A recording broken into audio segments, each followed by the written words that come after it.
भगवान राम, जिनको हर हिंदू हर सनातनी अपना पूर्वज मानता है, उन भगवान राम ने दशरथ को ही अपना पिता क्यों चुना? जानना चाहते हैं तो रितेश्वर जी महाराज का ये तर्क सुनिए, आपकी आंखें खुल जाएंगी। ध्यान से सुनिएगा। महाराज दशरथ जी अनंत तपस्या के बाद जो भगवान जिनके घर में आते हैं तो उनकी तपस्या कम तो नहीं होगी। ऐसा तपस्वी तो कोई होगा नहीं, ऐसा प्रेमी भी कोई नहीं होगा कि भगवान अपने पिता बनाने को राजी हो जाएं किसी को। सबके बाप किसी को अपना बाप बना लें तो ये बड़ी बात है ना। तो ठाकुर जी ने उनको अपना पिता बनाया, मतलब इतने रिजु, इतने सरल, इतना धार्मिक कोई नहीं होगा। दशरथ उनका नाम ही है और चक्रवर्ती सम्राट हैं। 10 रथ, 10 इंद्रियों पर जिनका पकड़ हो, कमान लगाम कस के जिन्होंने रखा हो। 10 इंद्रियां हैं 10 घोड़े की तरह, तो 10 के लगाम अपने हाथ में उन्होंने रखे हुए हैं। ये 5 कर्मेंद्रियां और 5 ज्ञानेंद्रियां सब पर लगाम लगा के उन्होंने रखा है, इसलिए उनका नाम दशरथ है। इसलिए भगवान वहाँ पर आए हैं एक जगह पर, चूँकि वो भगवान राम के पिता हैं और स्वयं इतने बड़े महापुरुष और ऋषि हैं। मैं हर समय बी अवेयर ही करता हूँ हर चीज़ों से। अच्छाई क्या है दशरथ जी का सब कोई जानता है। अब मैं ये कह देता हूँ कि दशरथ जी की तरह क्या नहीं करने से लाभ हो जाएगा जीवन में, ऐसा मुझे लगता है। ये मेरी भावना है। एक तरफ राम खड़े थे और एक तरफ दशरथ जी का वचन खड़ा था।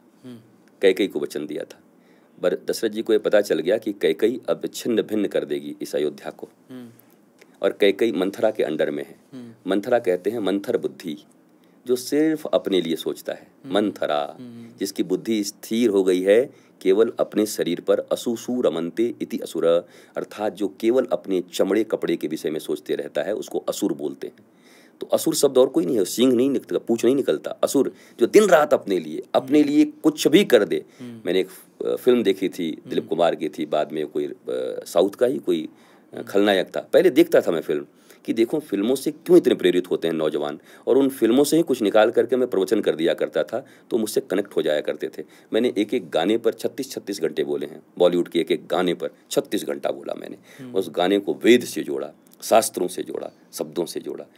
तो उस फिल्म में खलनायक कहता है सक्सेस एट एनी कॉस्ट, सफलता किसी भी कीमत पर। बट सफलता क्या है उसको पैसा कमाना था। लाशों के ऊपर भी मुझे ऊपर जाना है, ये उसकी सफलता थी। मैं भी कहता हूँ success at any cost, but मेरे सक्सेस की परिभाषा है शांति, प्रेम, आनंद, धर्म परायणता और अपनी संस्कृति। ये किसी भी कॉस्ट पे हम ले आएंगे। हमको कुछ त्यागना हम त्याग देंगे। भगवान के लिए हम कुछ भी त्याग कर सकते हैं, पर उनका क्या है सक्सेस? धन। जो सोने का पूरा इतना बड़ा महल रावण नहीं रख सका, 1 लाख पूत 1.25 लाख नाती, ता रावण घर दिया न बाती, कोई बचा नहीं, फिर उसको सक्सेस मान रहे हैं और उसके लिए लाशों पे चढ़ने के लिए तैयार हैं। ये आदमी तो विभ्रांत है। राक्षसों की सी बुद्धि है ऐसे आदमियों की। तो मैं पहली बार दशरथ जी के बारे में ये कहकर लोगों को आह्वान करना चाहता हूँ कि जब मंथरा ने कैकेयी जी को बहकाया और उनको पता चल गया कि कैकेयी अभी मंथरा के प्रभाव में है, अभी वो अपना अच्छा बुरा भी नहीं समझ पा रही हैं।